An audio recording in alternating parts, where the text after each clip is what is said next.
मारी के रखा ताला चढ़ल बजवानी गोरी मारी के रखा ताला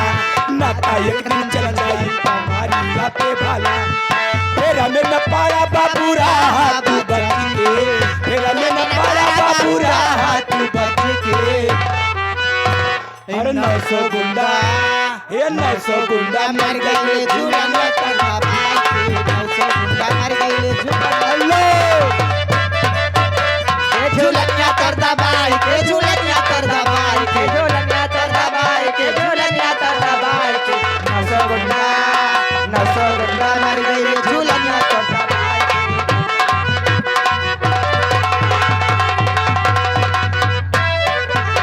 झूलनिया करदा भाई के झूलनिया करदा भाई झूलनिया करदा भाई के झूलनिया करदा भाई अरे 900 गुंडा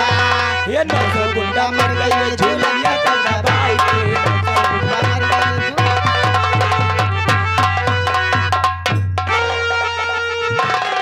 ए चवनीलाल अब जाते ही अपने घरे हो जातिया हाँ जाते ही हो अरे ऐसे कुछ कैसे जिंजा हाँ कुछ कहत चली जा कुछ कहत सही माँ कैसे हो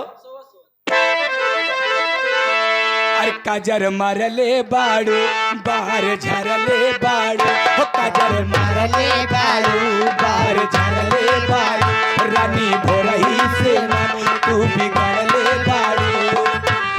रानी पहले से ज्यादा मन आज करता आज करता राउर दिल हमर दिलवा पे राज करता राउर दिल हमर दिलवा पे राज करता राजा पायल उतार दा आवाज राजा पायल उतार दा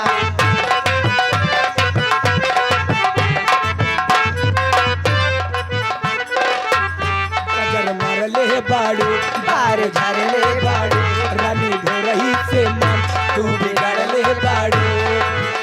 राजा पहले से मन गदा याद करता